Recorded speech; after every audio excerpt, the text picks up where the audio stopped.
And this time around, a real treat for New Year's on Old Time Radio Monday.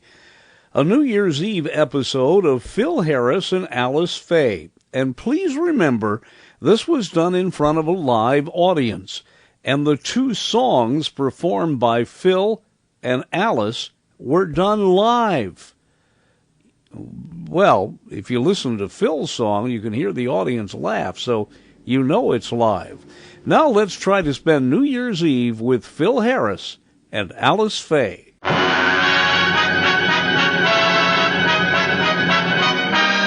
Hollywood, the Phil Harris-Alice Faye Show.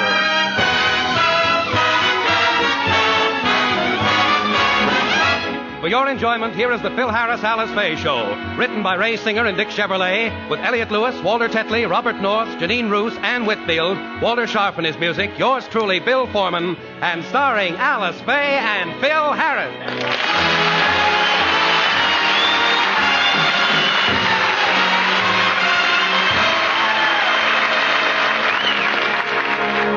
Tonight, throughout the world, millions of people are ushering in the new year. Some are celebrating it with their families, some are going to nightclubs, and others are spending a quiet evening at home with a few intimate friends. The latter is the case with Phil's and Alice's sponsor, Mr. Scott. As we look in, Mr. Scott and his wife are checking their guest list. Are you sure you took care of all the invitations for our party, Clyde? Yes, I did, Myrtle. I mailed an invitation to the Bennetts, the Peppers, the Newroths, and the Ackmans. How about the invitation to Phil Harris? I dropped that down the sewer like we planned. Oh, you didn't, really? No, I mailed him an invitation. I sent it to Phil Harris, 176 Spruce Street, Kansas City, Missouri. But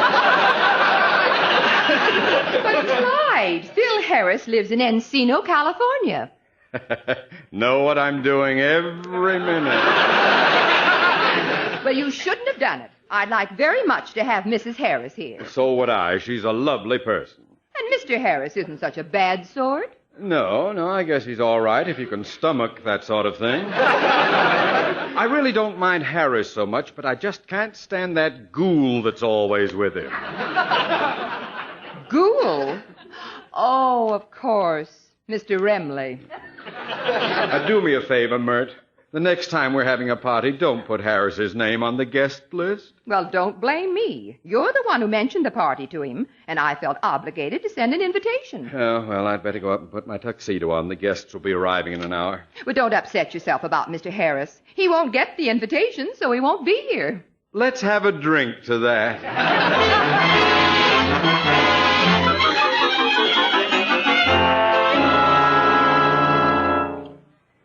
I don't want to stay home on New Year's Eve. It's 7 o'clock already. Let's plan to go someplace. Now sit where you are.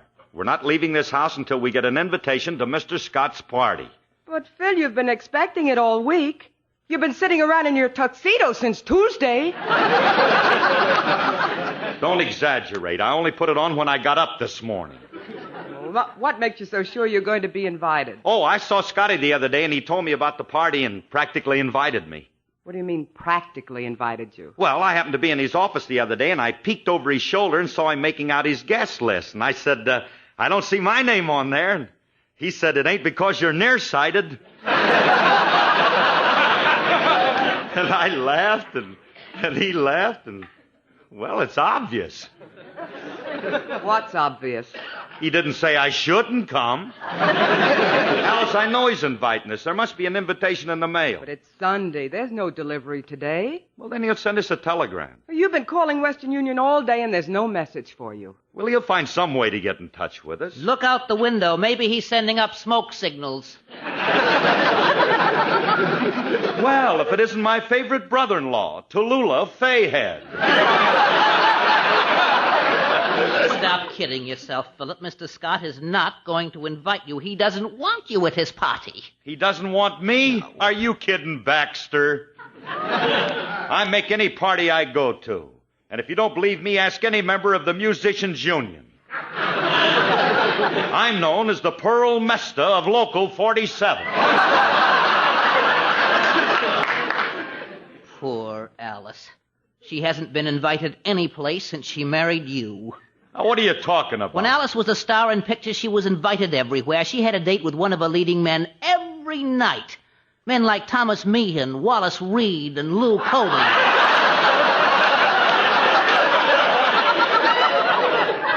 Not to mention J. Warren Kerrigan and Snub Pollard. How about William Farnham and Richard Botham? All right already. That was before my time. Look, Willie, Alice gets to go out plenty since she married me. Maybe we don't go out with the movie crowd, but we get a lot of invitations from my friends. Only last week, we attended a formal 3-cushion billiard exhibition at the home of Side Pocket Sam.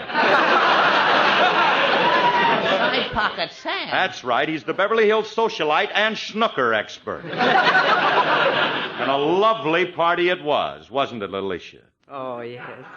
Yes, especially the dinner. I asked the man at the head of the table to pass me the meatballs. What happened? He chalked up, broke them, and everybody got one except me. Alice, I'm sure that Mr. Scott would... Maybe that Scotty came over to invite us personally. I'll get it. Hiya, Scotty. We'll be glad to come to you. Oh, it's you, Remley. How are you? Oh, my poor head. I'll never do it again. I'll never touch another drop as long as I live. Oh. Well, you kicked off early this year, huh, Bob? You must feel terrible. No, I feel great. Then what are you doing? Practicing for tomorrow morning.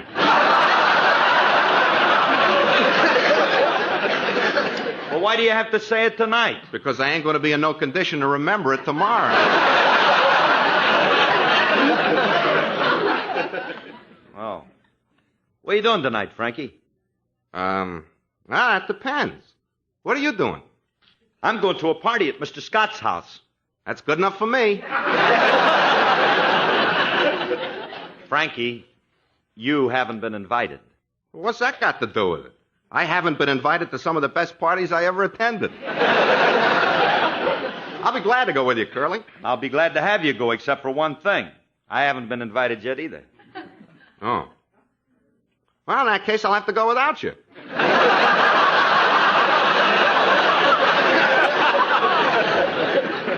I'll call you tomorrow morning and let you know how it was. Hello, Frankie. Oh, hello, Alice. I hear you're going to Mr. Scott's party. No, I'm not. I haven't been invited. I know more people that haven't been invited to this party. Mr. Scott hasn't asked anybody. I wonder if he asked Mrs. Scott. I just can't understand why he didn't ask me. Frankie, after the way you behaved at Mr. Scott's last party, you'll never be invited to his house again. Why? What did I do? When you were leaving, you grabbed Mrs. Scott, swept her into your arms, bent her over backwards, and kissed her on the lips. That was an accident. I thought she was the maid. Well, if we're going to Scott's, let's go, huh? We're not going.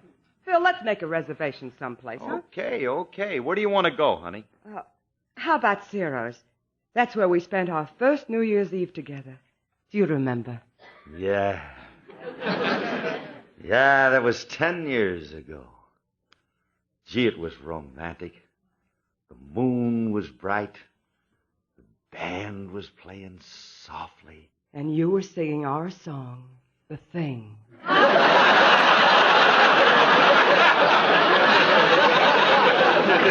It wasn't the thing, and besides, you were the one that was singing to me. You were singing that beautiful ballad that I taught you. The marching song of the Confederate Army. Sing it again, will you, Minnie Pearl?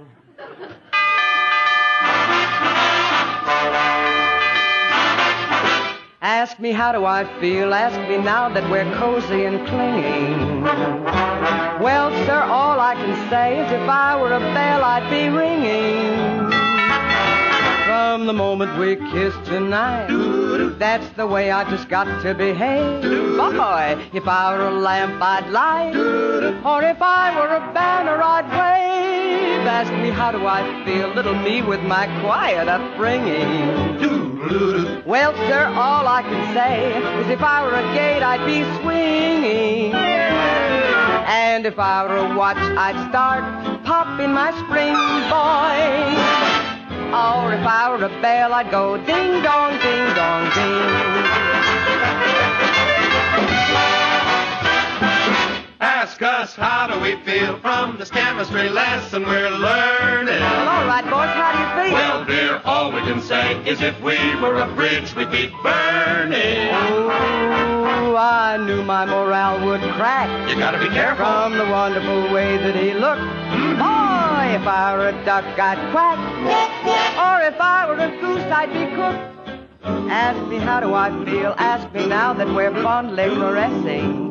Wonderful, isn't it? Oh, if I were a salad, I just know I'd be splashing my dressing.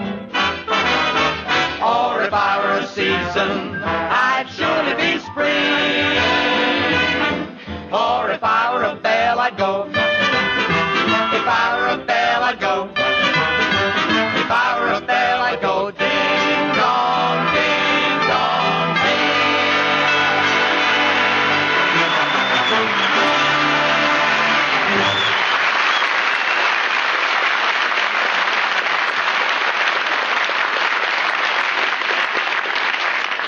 Ah, honey, that was beautiful.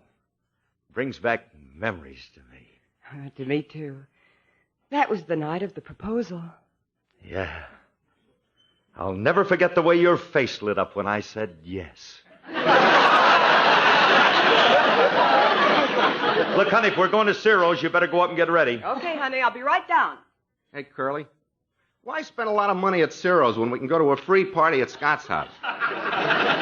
Look, Remley, for the last time, I keep telling you, we didn't get an invitation. You give up too easy.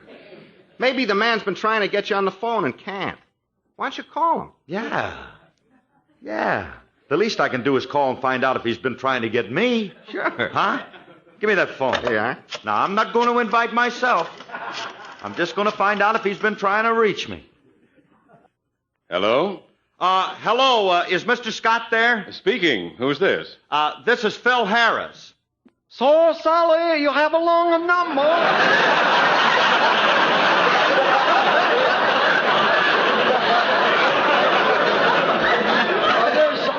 Chickly Longley. Last time I called him, he was a German delicatessen. I wouldn't mind so much, but his dialects are so lousy. Now, look, Mr. Scott, I know it's you, and I'm going to keep calling you until you run out of those corny dialects. Oh, nuts, he's got me. What do you want, Harris? Well, I just heard you've been trying to get in touch with me all day. Is that right? No, it isn't. Well, let me put it this way. The operator just called me and said that you've been trying to reach me on the phone since early morning. The operator said that? Yes, she did. Well, you call her back and tell her she's a big, fat liar. What's on your mind, Harris?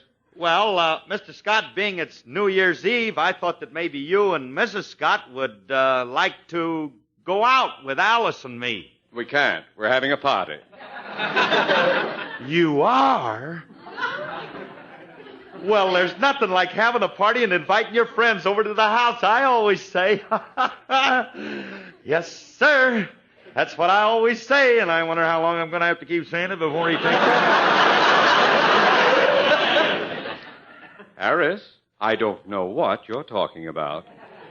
Remley, he ain't taking the hint. You ain't handling it right, Curly. Let me talk to him. Okay, but be subtle about it. Yeah. Hello, Mr. Scott. This is Frankie Remley. What a disgusting way to start a conversation.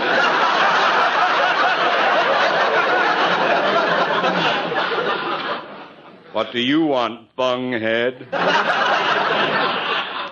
That's no way to talk to a man who's going to be a guest at your house tonight. Remley, listen to me and listen closely.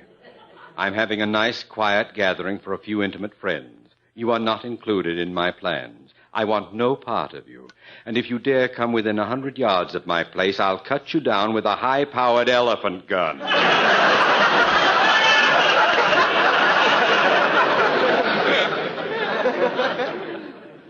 Just for that, I got a good mind not to show up. What did he say, Frankie? What did he say? He's begging us to come now. Oh, yeah. All right, Mr. Scott, we'll all be over in an hour, and thanks for the invitation. Goodbye, Scotty. Hello, Remley. Hello. Remley. I tell you, I don't want you...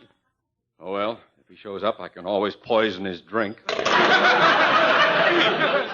Dear, why, Clyde, you look terribly upset. What's wrong? Brace yourself, Myrtle. I have terrible news for you. We're on the brink of disaster. Oh, Clyde, don't tell me the stock market crashed and you're wiped out. Oh, if it was only that simple. This is much worse. Remley is coming to our party. Oh, no. Well, what are we going to do? I don't know. He's on his way over now, and Myrtle, do you think we can pack and be ready to move in an hour? Don't be ridiculous. Why don't we just turn the lights out? If he thinks nobody's home, he'll go away. Not Remley. He'll break in. Well, he's never been here. Maybe he won't find the place. No, the Harrises have our address, and they... Wait a minute. They may have our address, but they've never been to the house. If I could take the number off our house and put it on Mr. Sweeney's house... But, darling, Mr. Sweeney's the sheriff. Yes. I can't think of a better house for Mr. Remley to break into.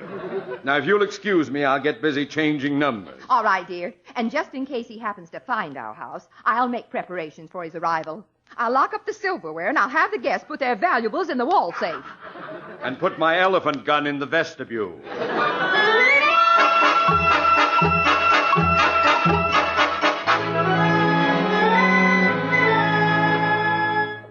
Hey, Alice, if you're all ready, we can start going over to the Scotts. Phil, are you sure Mr. Scott invited us? Oh, he was very insistent, wasn't he, Frankie? Oh, yeah. He said he'd be very hurt if we didn't show up. He threatened to shoot himself with an elephant gun.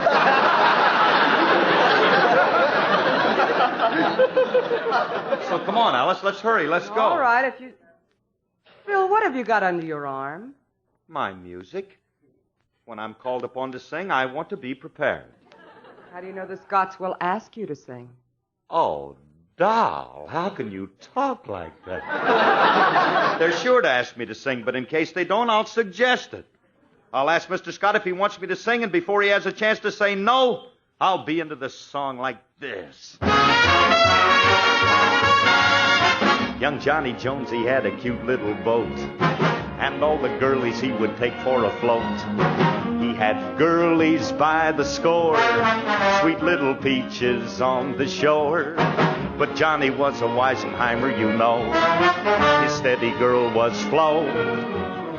And every Sunday afternoon, they'd jump in his boat and they would spoon. And then he'd row, row, row.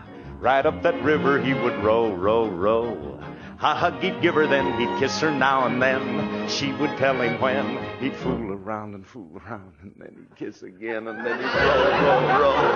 A little further he would row, just he and Flo.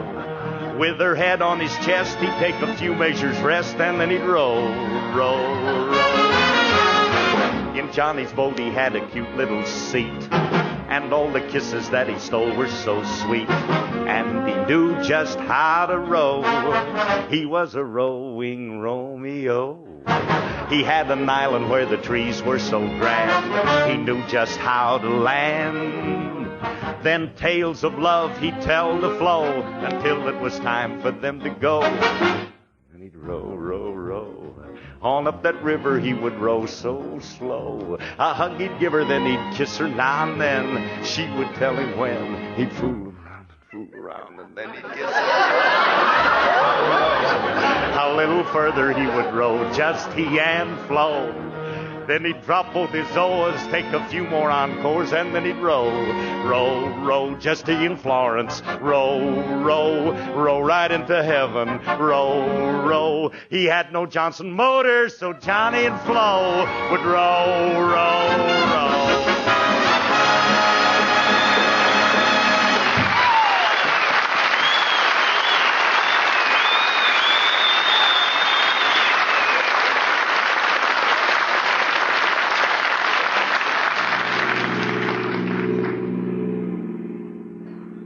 Hey, Alice, we ought to be pretty close to Scotty's house now. What was his number again? 1300. Well, I'll drive slow and you watch the numbers, Remley. Okay. Let's see, this is 751, 753, 755, $1,300. There it is.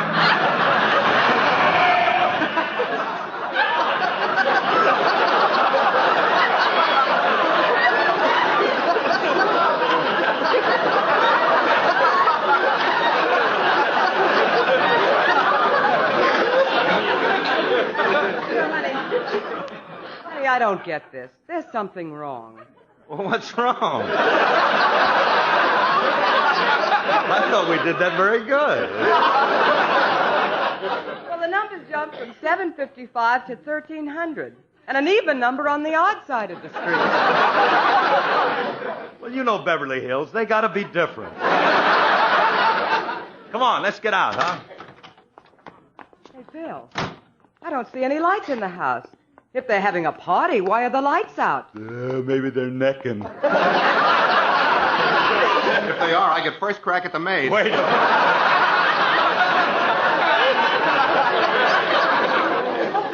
Bill, look, there's a police car in the driveway. A police... Hey, Remley, did the cops know you were coming to this party? Don't be a wise guy. They're not here for me. Must be Mr. Scott's parole officer. Well, come on, let's hurry in, boy. I can't wait to get started in that Now, party. look, fellas, I want you to behave yourselves because... Pardon me, could you tell me where to find a Scott's house? I got some... Oh, hello, Mr. Harris. Hey, it's Julius. Hey, right in here, kid. Hey, old Jill, huh? Don't tell me you were invited to this party, too. Nah, I'm just making a delivery. I got 4 cases of drinks for the Scott's party. Hey, around. Hey, Lefty, did you hear that? 4 cases of this stuff. Yeah. 2 for each of us.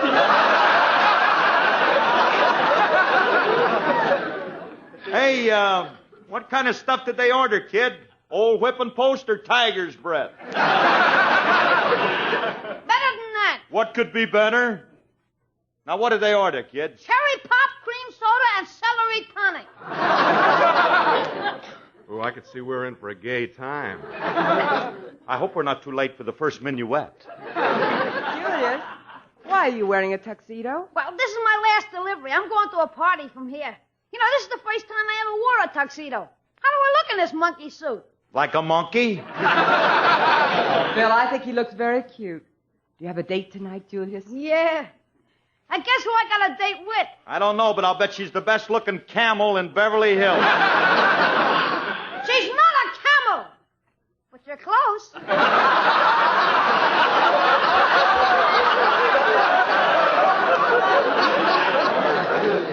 That's no way to talk about a girl you're dating. Well, I didn't want to date her. It's my cousin. My mother's making me take her out. Oh, what does she look like? Oh, you ought to see her. Oh, is she a girl? Is she a girl? That's the first question everybody asks.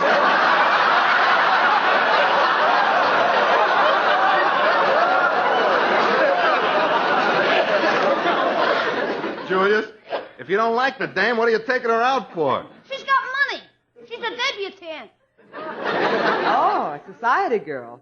Is her name in Who's Who? No, but they got a picture and watch this.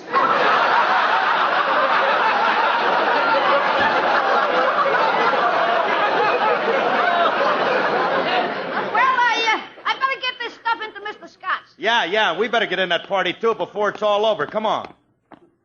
Now, Frankie, watch your manners tonight. Don't do what you did at the last party we took you to. What did I do wrong? All I did was drink champagne out of a lady's slipper. I know, but you're not supposed to go around measuring which one has the biggest foot. Hey, nobody answered yet. Ring the bell again. Phil, this is very strange. There are no lights on. Nobody answers the door. Are you sure we have the right house? Certainly. This is number 1300. Maybe they're in another room and can't hear us. I'll try that door. Uh-oh, it's locked. Step aside. I'll get us in.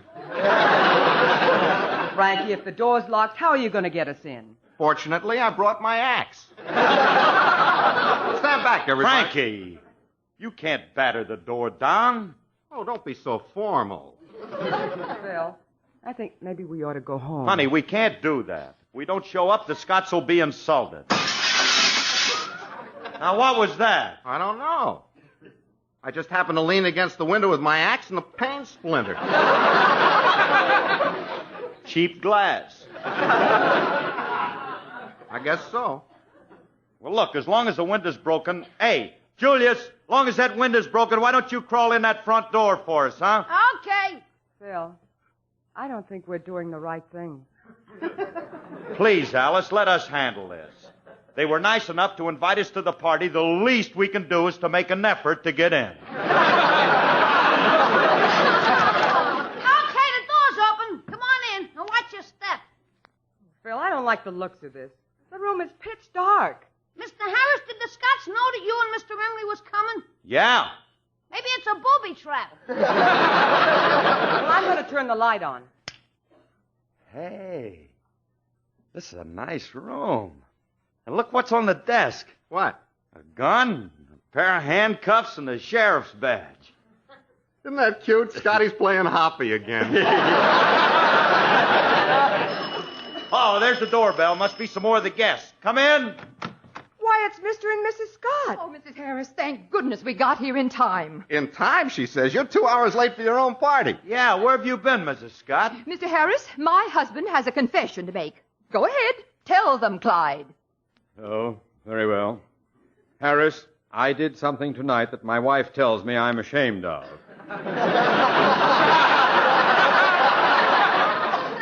You see, this house we're in isn't... All right, everybody, stay where you are and put your hands up. Mr. Sweeney! What are you people doing here? Look, Mr. Sweeney, I can explain this. Don't move or I'll put a hole through you. Yes, sir. Don't let him bluff you, Scotty. Jump him and take his gun away. If he tries it, I'll shoot him. I'd like to see you. You can't talk that way to our boss. The boss, huh? So, you're the leader of this mob. Now, wait a minute, Mr. Sweeney. I happen to be a respectable citizen of this community. Surely you've seen me around? Yes, and I always figured a guy with a face like yours couldn't make his money honestly. You dare talk to my husband that way? Tell Ma Barker to button her lip. You can't scare us. Let's rush him, Remley. Yeah, we'll take him apart. You two take one step and I'll plug you. You mean if these guys take one step, you'll kill them? Yeah.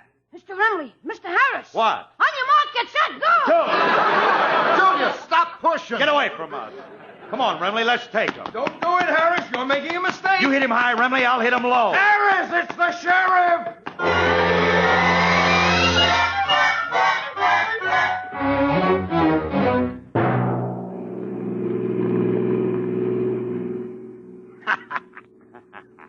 That was quite a brawl. Certainly was. You two fellas are the Oh, worst. honey, now don't be a sorehead. It was all in fun. After all, it's New Year's Eve and you... Hey, it's 12 o'clock. It's the New Year. Happy New Year, everybody. Should old acquaintance be forgot and never... Hey, you! What? No singing in the patrol wagon. Oh, Sheriff, don't be a wet blanket. It's New Year's Eve, and it's a happy occasion, and everybody wants to sing. Alice, Frankie, Julius, and how about you, sir? Don't talk to me, Harris. A man of my importance in a patrol wagon. This is the first time a thing like this has ever happened to me. Oh, no, it isn't, Clyde. Don't you remember the time they raided that burlesque show and you were... Oh, button your lip now. Come on, everybody. Let's all be happy and sing. Should old acquaintance be forgot and never brought to mind? Should old acquaintance be forgot and days of old lang syne? For old lang syne, my dear, for old lang syne, we'll take a cup of kindness yet for old lang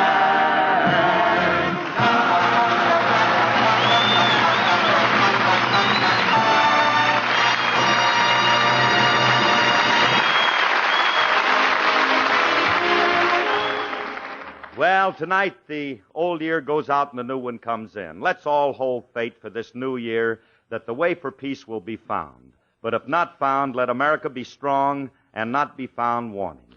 Stay tuned for Hedda Hopper, then Theater Guild on NBC. I appreciate all the comments, and this has been a full year of old-time radio on Monday. I'm trying to think of something neat to do in 24. 24? Already? I'm Dennis Staley. Have a great New Year's week.